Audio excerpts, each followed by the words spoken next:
Hey everybody, it's Stippling Vaughn here, and you can see that I'm working at my local dive bar.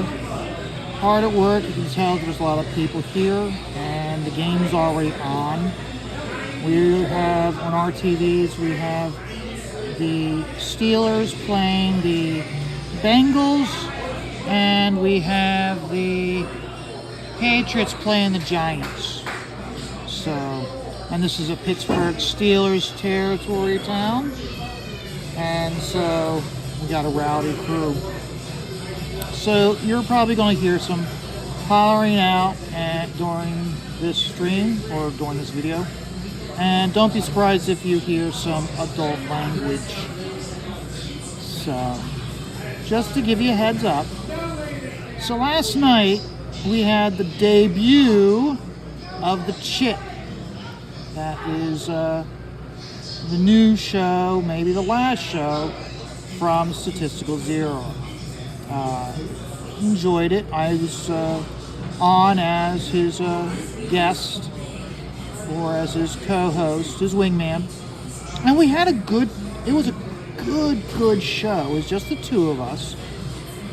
We had Danger Vanessa lurking in the chat, and we had we had Amanda too, and Eric DeGlapo. So it was fun. It was fun having those guys in the chat, along with a lot of the regulars. Stat got a high of 22 people or 23 people watching, which is it was a record for him. Very good. And one of the things I liked about streaming with him is what he did is he did a series of polls during the week, and you would vote on them, and you would then we would then discuss them. That was basically how he created his show notes. I thought that was a very good way that he did that. It was very I just thought it was very good the way he did that, so that way you got an idea of what the conversation was going to be about. It created the conversation not just from the poll, but also the comments from the poll. So, and no, it was I discovered myself from talking to him that my strength is when I have someone else to talk to. I do acknowledge the fact that when I do these videos, there's a lot of ums and ands, and I apologize for that. I'm trying to be more thoughtful and I'm trying to be more aware of what I'm saying, so I don't use ands and ums so much. We'll see how it goes. I need to be conscious about it at all times so I don't use them. So, but then I also don't want to turn around and start going so as a replacement for the ums and the ands. So, yep, see, here I go already. But no, I really did enjoy it. Like he was talking, we were talking about like inspiration, I guess, and I was saying how I'm a big fan of Franklin Booth, and I look at a lot of how he does stuff. Along with, I look at a lot of Joe Kubert. And you take a look at this piece I'm working on, okay? You can see that with all the different heads and everything, that I am influenced by George. Now, if this was a George Perez piece, you would have like maybe 5 characters in what you could call the foreground, but I consider the foreground if his head was down here in the corner or off to the side, that would be the foreground. George would have the foreground as like a bunch of characters that are 5 inches high, and then he would have a dozen characters that are an inch high. That'd be the background. But then actually, your 5-inch characters is your foreground. Your 2-inch or 1-inch characters would be the background, and then your half-inch characters would be your background. So So yeah, I do see. I still fight with the influences from reading and looking at George's work for so long over the years. And many times when I'm drawing, before I start drawing, before I do the pencil stage, I will look at a lot of John Buscema and Joe Kubert to get me in that mindset of how they do it, because of they doing so much motion in their body language, and it doesn't look stiff. It's hard. It really is hard when it becomes ingrained inside of you how to do it from looking at the artists you admire for so long. And it's tough to break. But that's the reason why, like, on my spinner rack, I got a lot of Joe Kubert, John Buscema.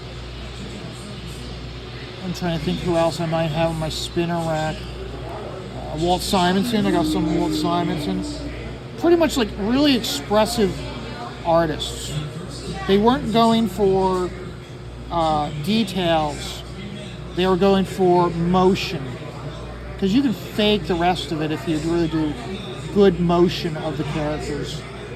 And I need to be able to break that, which is hard, but so there's a reason why, as an artist, you're always growing. So, but yeah, I looked at a lot of. That's how I go about my stuff. In fact, this piece here is based off the classic Marvel Star Wars. I'm working on another one that's also based off of classic Marvel Star Wars comics.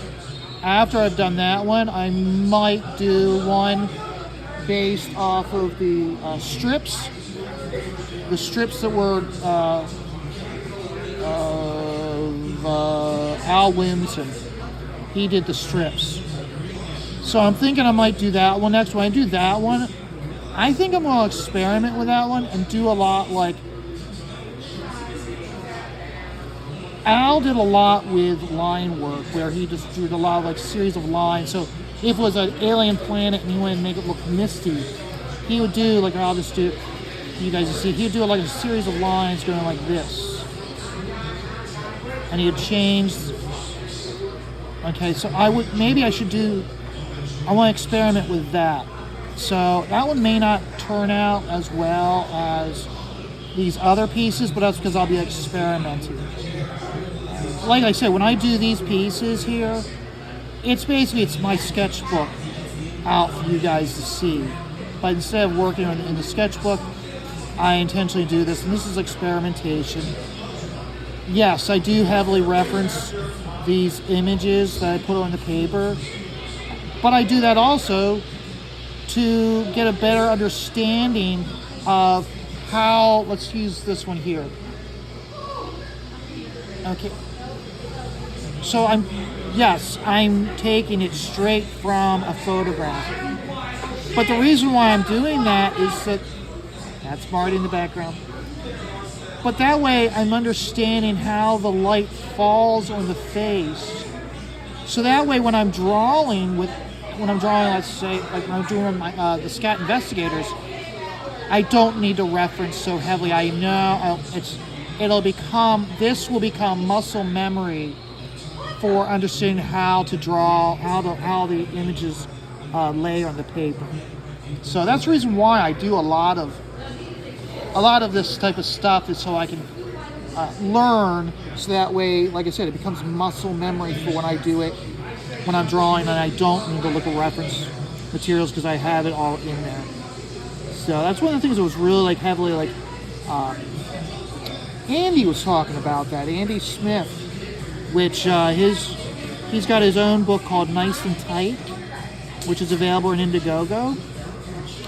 He was always talking about how, like, when he was at the Kubert School, you were creating muscle memory, so that way you didn't need to reference people when you're drawing superheroes. So you had that muscle memory of how the body moves and how it works. So you didn't need to reference everything, because you weren't trying to create a portrait or a lifelike drawing, because that was like emphasizing not that you're doing illustration, but that you're doing comics. So you're giving the illusion of that without having to do it. So I thought so that's the reason why I do this. So I'm just going to hit up here. I'm going to hit that bridge of between her eyes to push that back. So, and then I also this week while I was working, I was listening to a lot of like glam rock. Remember, like Rat, Cinderella, Poison, Britney Fox, Danger, and yeah, you can make fun of me, but because I was listening to those songs, and I had it set up so I watch it on my phone through YouTube, so you're actually getting the videos from that era, and it occurred to me how I really do miss drawing women from the 80s, late 80s, early 90s. You walk in any one of those videos, and yeah, all the songs are relatively the same, all the videos are relatively the same, but I was looking at the women, and it was amazing how so many women were being shown in these videos, and they were sexy, and the big teased hair with the big poof at the top, and the wings, like how they'd have the wings coming off the sides around the ears. And I was looking and going, man, I miss that. Look at these women, they look so sexy, as opposed to today's era of, flags are in the play. But there was a lot of, these days when you look at these videos, they'll have like some guy where he's rapping or playing guitar and singing. A lot of times when they have women around them, you can tell these women were like rented from a strip club, and they're dancing very provocative, and basically almost like they're in a stripper's dance, very slutty. And I'm like, that's not. And it's funny because here's the thing. All of those power ballad songs, all those, like, not power ballads, but all those glam rock songs were all pretty much about the same thing, getting laid. But they were using metaphor. And you don't have that these days. They flat out, they use the actual verbiage of what they want to do. And with the body language of the women, it's the same thing. You see it, you know exactly. And I don't know. I guess this is definitely my age coming out. When I look at it, like, man, those videos were so cool and entertaining. Even though all the songs and all the videos looked roughly exactly the same. It was completely formulaic.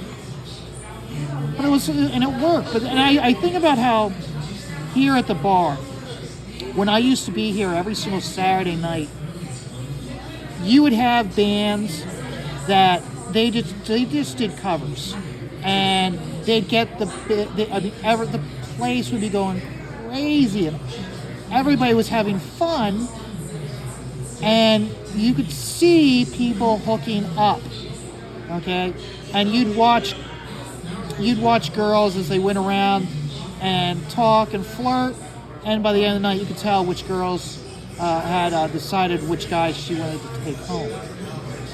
Whereas you'd have other times in here, you'd have a band and they wanted to play their own music. And you'd have the singer, before every goddamn song, would have to explain what the meaning behind the song is. It's like, buddy, we don't care. We don't care what the meaning is behind your song, okay? We're here to get laid. We want the music to help us.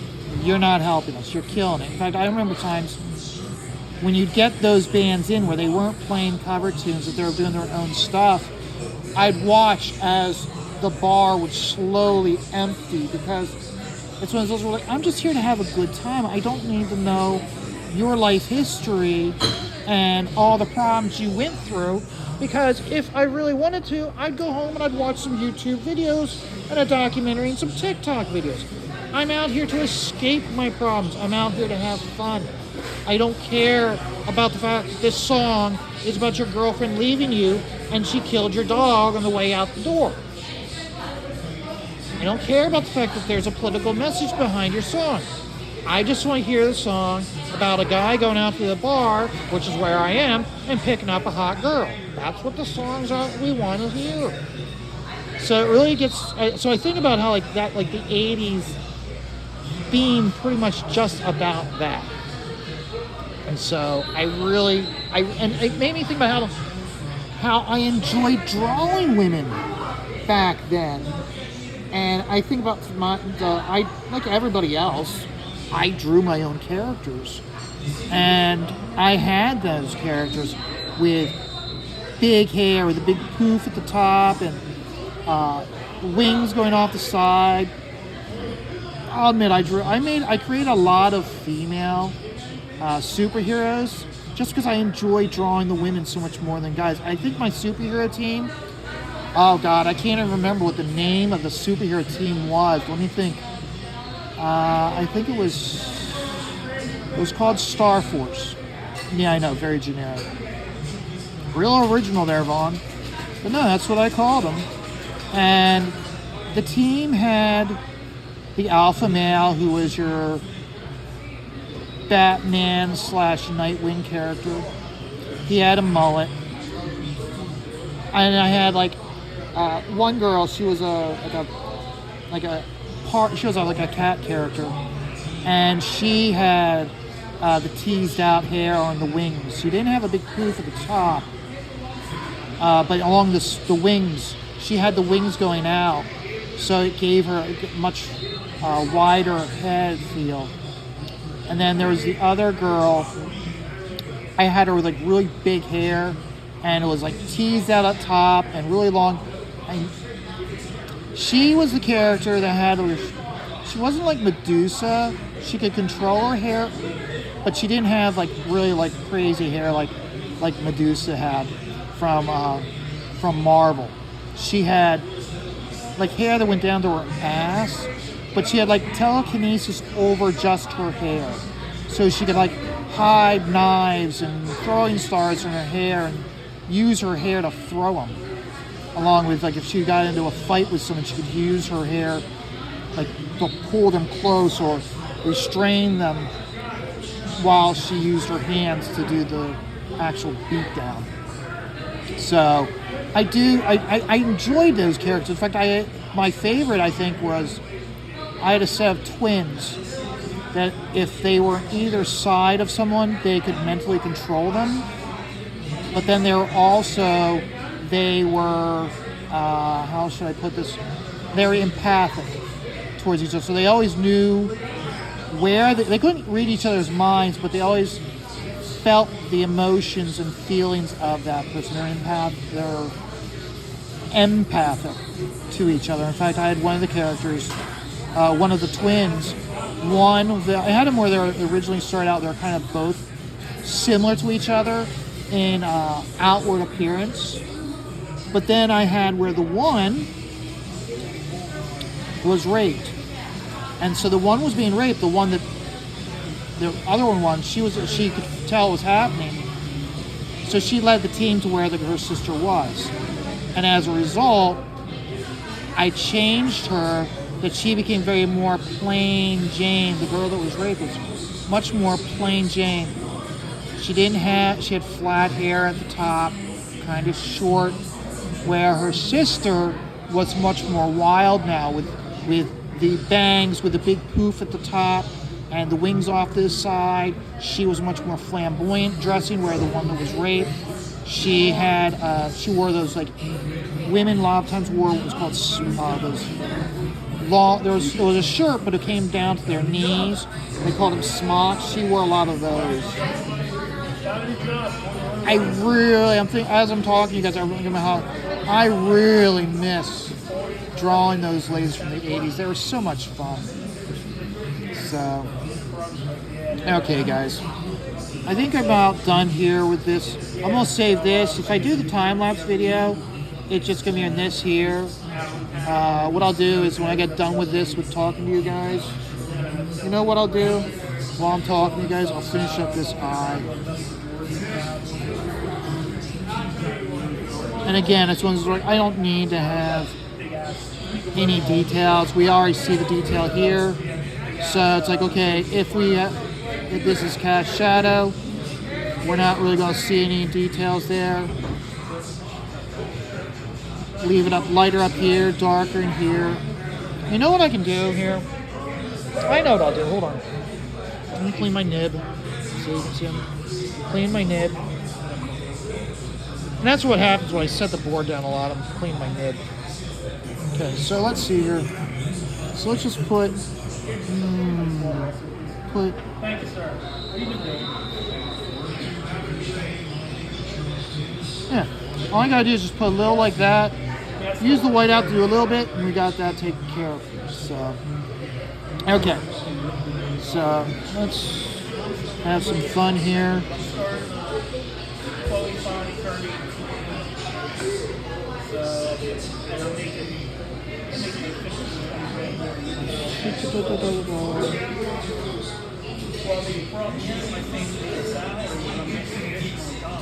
Yeah, that's nice. That's nice.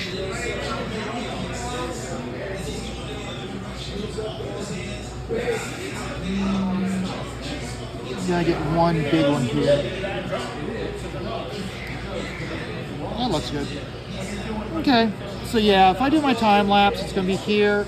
Honestly, I'm probably gonna do her eyes off camera just because I want to get them right. And lots of times, if I want to hold it at a certain angle. And when I'm doing these videos, I'm trying to be aware and keep the camera on, like keep the lens on the image area where I'm working. So that way I don't have to worry about that. Okay, so I'm gonna get back to watching this game. You guys have a great day. Remember, life is stressful. Just take it all one dot at a time.